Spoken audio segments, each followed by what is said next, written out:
Hey, what's up? Alpaca Paro, representing Malolos, Bulacan, together with Warlock, Morkai, Wasabi, and the Slimer. Let's go!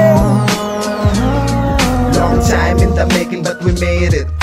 City of Malolos is now akro dominated. Daming tinaas ang kalidad. Yung dating sinisino no putok na sa syudad. Gawa na pagsisikap at servisyo na tapat. Di matutumbasan ang sakripisyo ng lahat. Di inaksaya mga dinanas na sakit. Upang mapabilang tinanggap ang hagupit. Sa mga nauna na nagsisilbing gabay. Kayo ang pundasyon kaya natutong sumabay. Mula sa sentro escolar, Marcelo del Pilar. Sa buong community, mga senyores na mahal. Nagtulong-tulong ang lahat hanggang konseo isinilang. Kailangan paghirapan kung gusto mo mapabilang. Di ginagawang laro aming pagiging frontman. Set account silang dala, pangalan lagi namin iingatan. Sama-sama na malulenyong may dugong dragon. Seta Malolos City Council noon hanggang ngayon. Mula hindi mo na mawawala sa puso't isipan ng isang pagiging alpaca. Dito sa syudad ng Malolos, kapatiran malago. Galawan namin lantaran, walang tirang patago. Kasi naman, inaani lagi para nga laging may hain. Kaya naman sa eksena'y nagtagal hanggang ngayon. Tuloy sa pamamayagpag, bitbit lagi ang bandera. San man lugar lumapak at ang aming kalasag hindi pa rin natitibag, hindi matinag ang damdamin namin naglalagablab. Sino pa man ang humaraay, di na kami kaya mapigilan. Sa malugar na may lupatiga kami ang tubig o pamadiligan. Kailan pa man ay di na muling bubulusok pa paibaba. Karangalan na pinagpagala namin ay di huli pa mawawala. Kaya naman magmula pa noon sa lugar na ito kami naahigante. Ngayon yun na makikita ng buo ko gano'n kami kadominante. Rapping sa Tor Malolos, pugad at kutan ng mga dragon. Akro hanggang mamatay mula noon hanggang ngayon. Sama-sama na malulenyong may dugong dragon.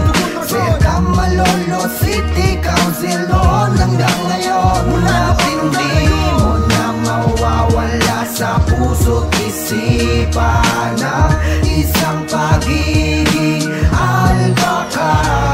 2010 nang makasali sa kapatiran. Tinanggap ang hirap at sakit para lang mapabilang. Sa nag-iisang akro kinilala sa bansa. Pasaway hanggang mahubog at natutong magtanda ng mga dapat kong araling historya at mga doktrina. Hinarap ang pagkakamali para madisiplina. Ginawa ko to hindi para masabi na may tira. Sinaliksik ang mga kailangan kahit di nyo kita. Pangyayari sa aking buhay akro'y inilahad. Buong puso na ginampanan ng salitang brag. Kahit na minsan merong hindi pagkakaunawaan. Kailangan yan para mas tumibay pa ang samahan. Lumipas ang isang dekada, lubos na nagpasalamat na ako'y inspirasyon na ng mga batang nangangarap na maging Skeptron. Advisor was ang may akda, isa sa Zeta Veteran na nagmula pa sa bagna. Nagsama-sama na malulenyong may dugong dragon.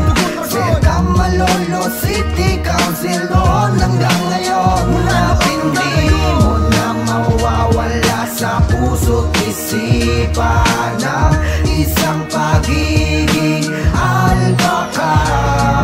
Madami ng pinagdaanan, mga problema, pagsubok parang walang hangganan. Ngunit yung pangalan na yamin ang masiningatan. Dahil di ako papayag na kami ay tatapakan. Ako sino man ang gustong banggain ang kapatid ko sa akro, aking sasanggahin ng mga mali mong galaw. O magiging mitsaya ng pagsindi ng kamay ko para lang malaman mong hindi lang basta to kampo. Kasi ito yung kapatirang aking minahal. Mula sa Malolos, syudad ng mahal namin Bulacan.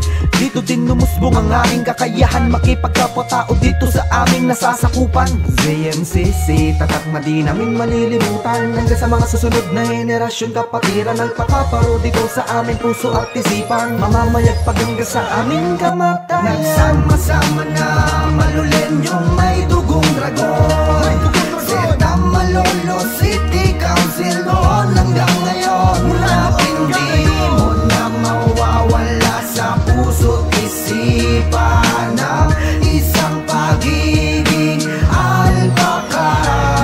Nagsama-sama na malulenyong may dugong dragon. Zeta Malolos City Council noon hanggang ngayon. Mula hindi mo na mawawala sa puso't isipan ng isang pagiging alpaca. Paro.